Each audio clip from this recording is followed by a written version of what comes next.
Lighting and sound effects affect people's perception of the environment and events. On Art Echo today, we visit people who fiddle with sound and light.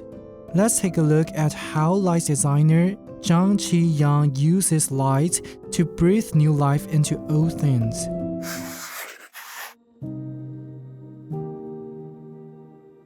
我觉得光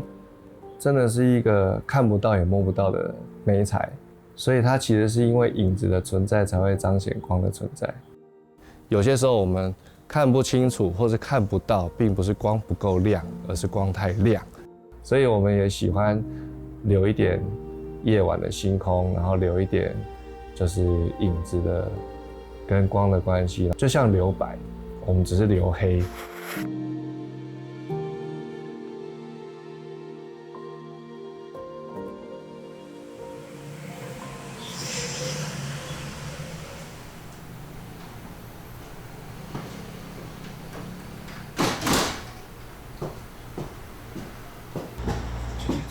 这里是过去大稻埕明星齿科诊所的位置。那这里过去曾是我外公李希林医师在这靠着他的专业的智慧跟能力养活我们一家子的起源。简单讲，其实就是我们家族的起家厝。我阿公是补牙，他是做假牙出名的老医生。小学半天课的时候，一定都是中午就过来。然后跟阿公一起回家吃饭。我哥是个在传统的观念里面，他是表现很好的那一种小孩子，家人或者是家族就会觉得说这才是可以栽培的对象。然后我阿公常常说，哪些细汉的不要读书不要紧，伊外口较好啦，就阿伯出来社会好好做代志就好啊。我一直觉得我一定要对得起阿公讲这句话，在所有人都不看好我的情况下，有一个人这么力挺你。没道理要让他失望啊！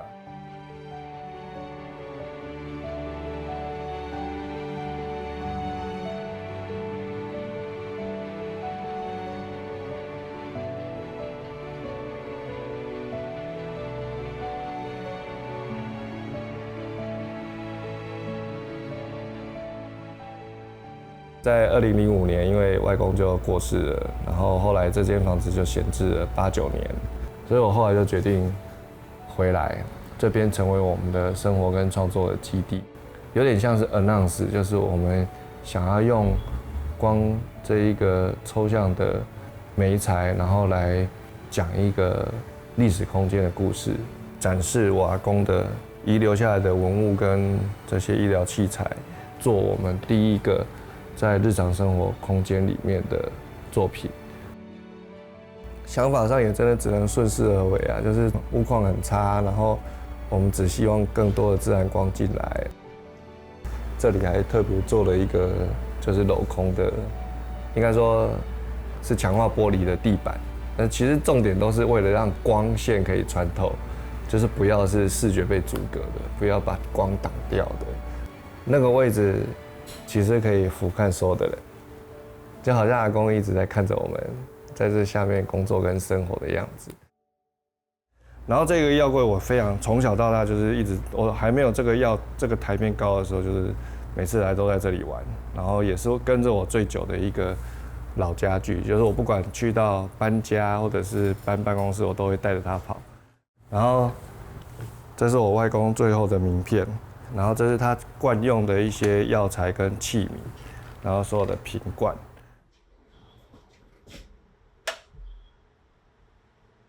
过去它是诊疗灯，诊疗灯要无影灯，那我就觉得，我们现在应该换个方式来阅读这盏灯。它不提供下方照明，它反而要提供的是往上的反射光线，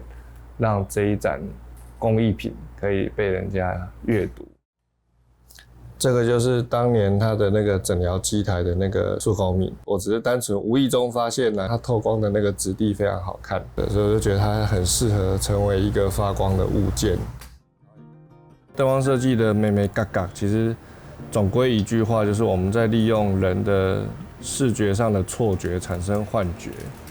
然后只要一旦幻觉被建立了，那这件事情其实就会很有吸引力。举例来讲，就是我觉得过去的传统光源进到现代的 LED 光源的时候，最大的困扰是 LED 光源很丑，然后很刺眼。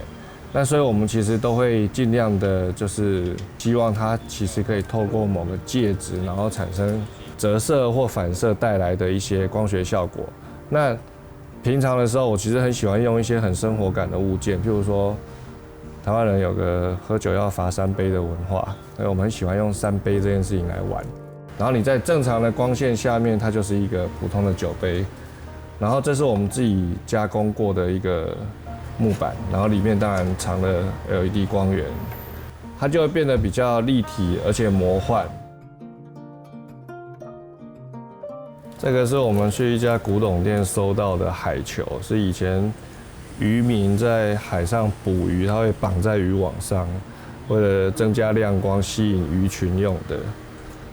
我们只是觉得它非常有潜力成为一个光线很好的媒介，所以我们就把它全部买下来。我们其实我从95年开始，1995年开始，等于跟鱼们开始去实习，然后到了1997年的时候，其实我们是鱼们的第一批特约。舞台上其实我们在用光线创造一个幻觉，其实很多舞台其实很小，可是你要让观众坐在台下看到你，他相信那个世界很大，那你就需要用不同的角度跟颜色的光线来创造景深。我07年其实剧场的作品有入围那个 PQ， 就是剧场界的奥林匹克大赛，就是4年才一次在布拉格啊。那个作品里面，我其实就是大量的创造影子，因为它是一个独角戏，只有一个演员在台上，所以我就大量的让他的影子跟他自己可以产生对话。光线的确会影响你的身心里的感受，你会觉得悲伤或是孤单。以往我们的背景训练其实就是你有一个文本，你先阅读这个剧本，然后揣摩现在是时序，然后季节，你应该呈现出什么样的光的质感。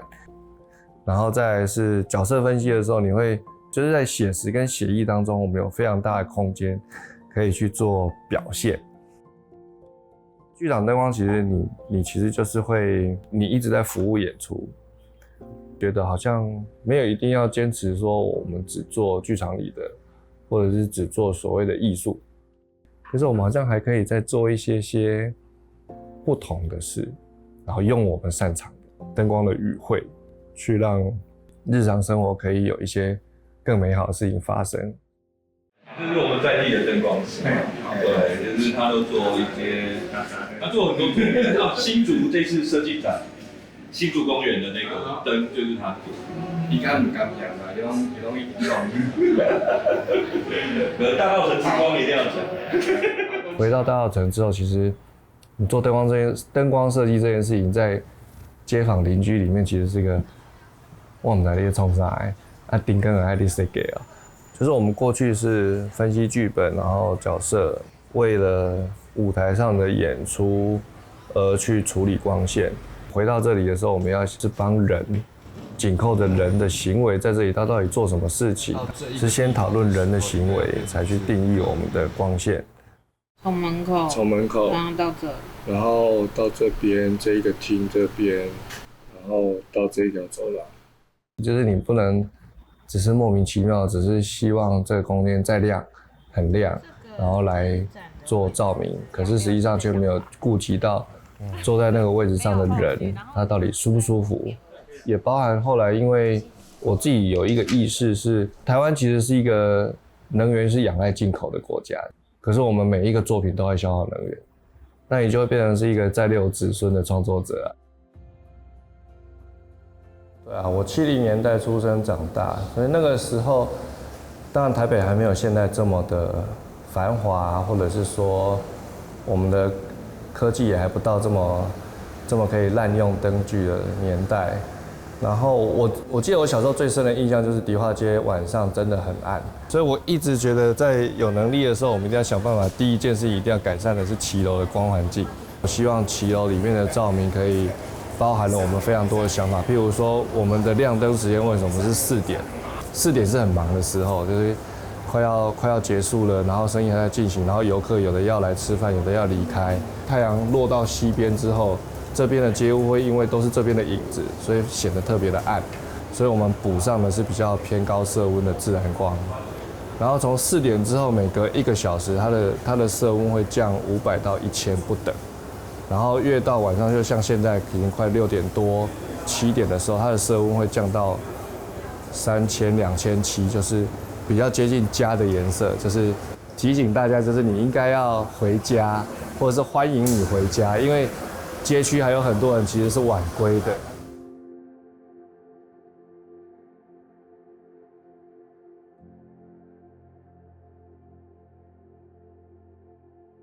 到底我们要保留多少夜晚，其实是让人家看的。那个理想的城市夜晚，其实应该是回到用路人的立场去思考它，就是为什么我们要在大稻埕推街区的光环境？为什么要推的是骑楼下面，而不是建筑立面？你应该做的是人行走的空间的光环境。就是最理想的状态是，其实没有人觉得我们有装任何灯具，然后有特别为它做什么啊？反正它只是从原本根本没有灯到变成有灯，人家走得舒服就好了。所以你一定要让它是一个看起来就是自然界会有的画面，而不是人为的画面。我们过去在剧场里面是一个全黑的黑盒子，你必须创造一个世界，所以我们有各种怪招，我们星星、月亮、太阳你都可以做。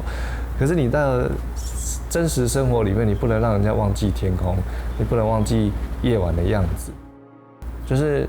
我们没有办法取代星空啊。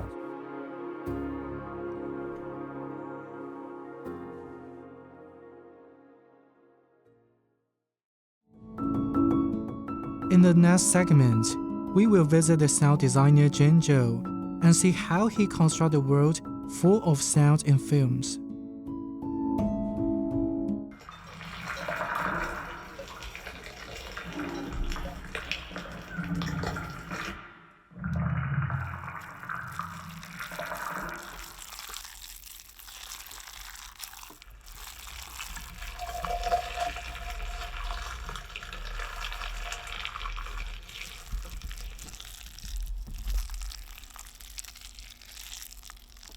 做一个窝给它。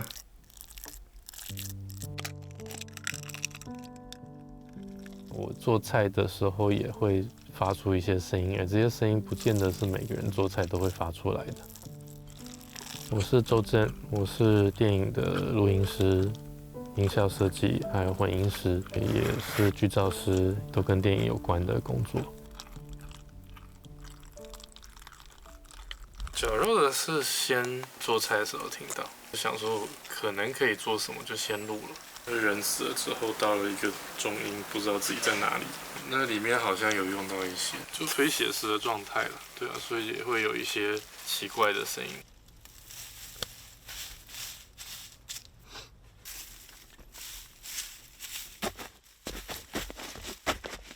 草地上面看到一个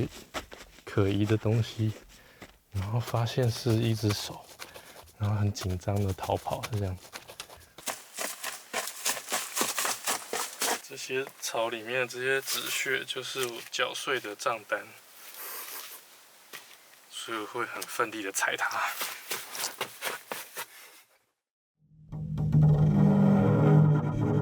去制造一个低频的声音，摸它的一些木质的地方也会发出一些声音。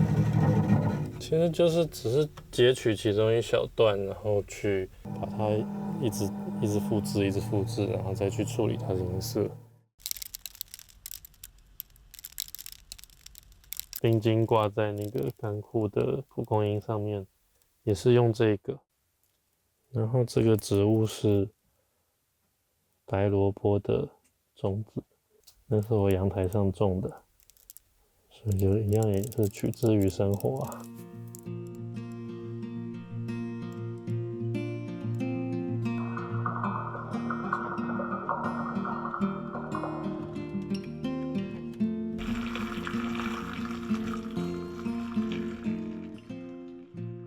第一个工作是音乐专辑的封面跟内页的设计，后来就是觉得这个工作一直加班，然后又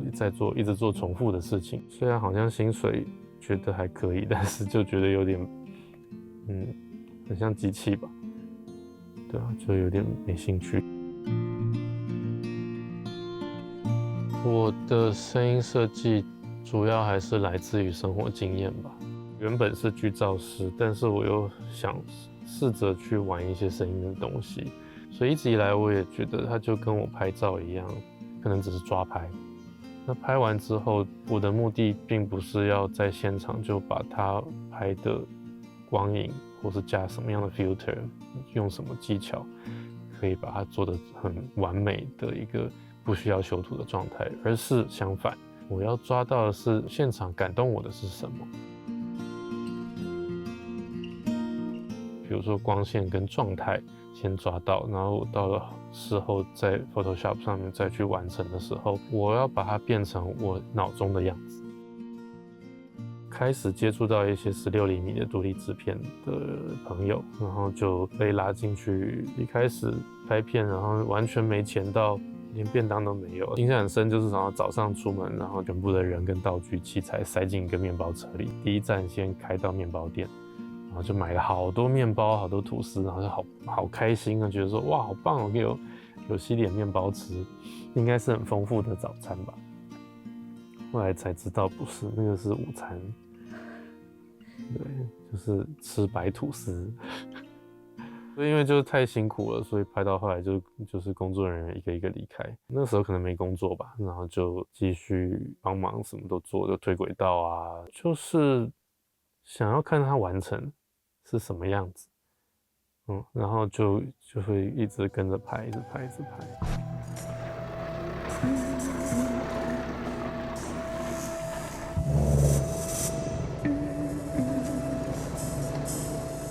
就像做照灯音的冰毒的时候啊，因为本身有在现场，所以就把这些在台湾不会有的生活经验，对我来说是很特别的。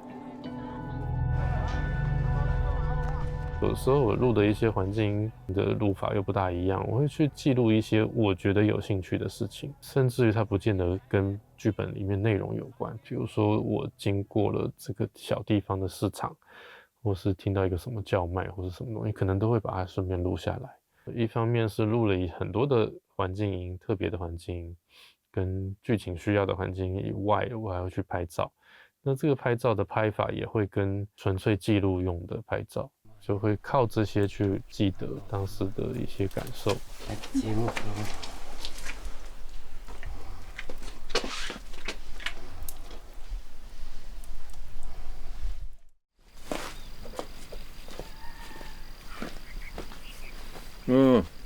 叶云朗省黄草坝。在缅甸时是用写日记的方式跟拍照，比如说他们拍到里面有一个穷人家的房子，真的是家徒四壁了，除了祖宗牌位的那个神龛的那个位置以外，它几乎没有其他的家具，床也很简单的一个床，然后地上就一个火盆，可能连张椅子都没有。它的墙壁是竹子编的，就算再密，我还是可以看得到外面，听得到外面的声音，甚至外面如果刮风会直接吹进来，所以我就没有办法想象他要怎么样在那里过夜。冬天的时候，他们温度可以到0度以下，就会想说，那这样的空间里面的生活是什么？我会听到外面的声音。我会听到，因为那边如果没有任何建筑物的存在的时候，你会听到对面小山丘牧童在赶牛啊，或是赶马，然后那个牛的脖子上挂着牛铃，那个哐隆哐隆的那个声音，很远很远就从对面的小山丘上都传得过来，甚至于在室内我都听得到。所以在混音的时候，我就做了取暖的火盆的声音以外，我也把外面的那个牧牛的声音也放进去，然后就是放得很小声，那你也听得出来它是一个很远距离以外听到的声音。一开始也会担心说，台湾的观众到底能不能理解？是后来好像在台北电影节第一次首映的时候，不知道是不是第一次请我妈妈去看我自己做的片子，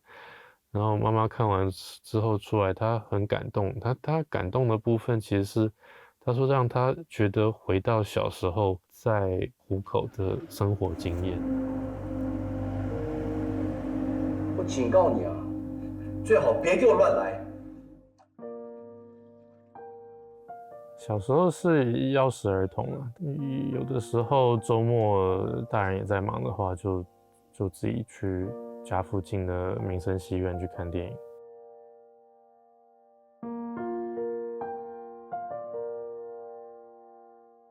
父亲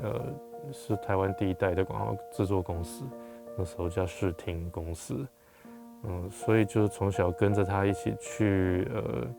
比如说重映厂，去片场、摄影棚里面去拍广告，片场的拍摄用16厘米的 Bolex 用发条的那种摄影机，到去重映厂看毛片，然后他自己剪接。一直到片盘都还在我工作室里，家里一直都有超8厘米的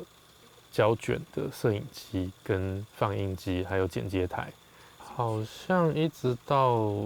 复兴的时候吧，拍了一些上课的过程看到的东西，像那个时候刚好是民国77年推行什么爱到最高点，心中有国旗，路边就会有很多的看板，就是比如说国民党党部啊，那个时候可能已经开始翘社团去看金马影展。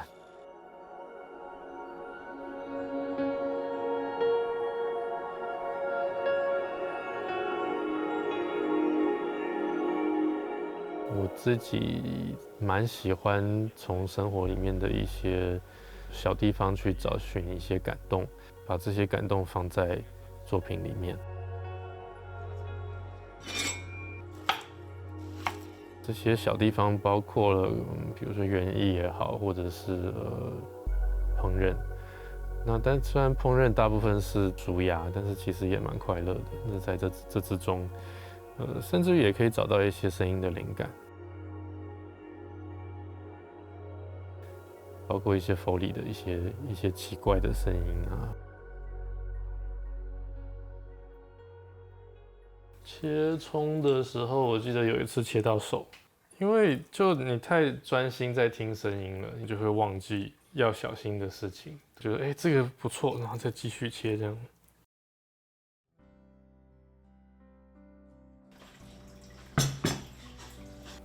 汤勺或什么东西盛这个，用那个铲子比较。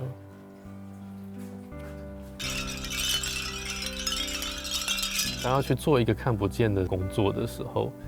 其实是有很大的想象空间的。只是说你到底要想象说它的声音的世界到底是什么，有多大，到底可以是什么样子，让观众去感受我在那边感受到的是什么。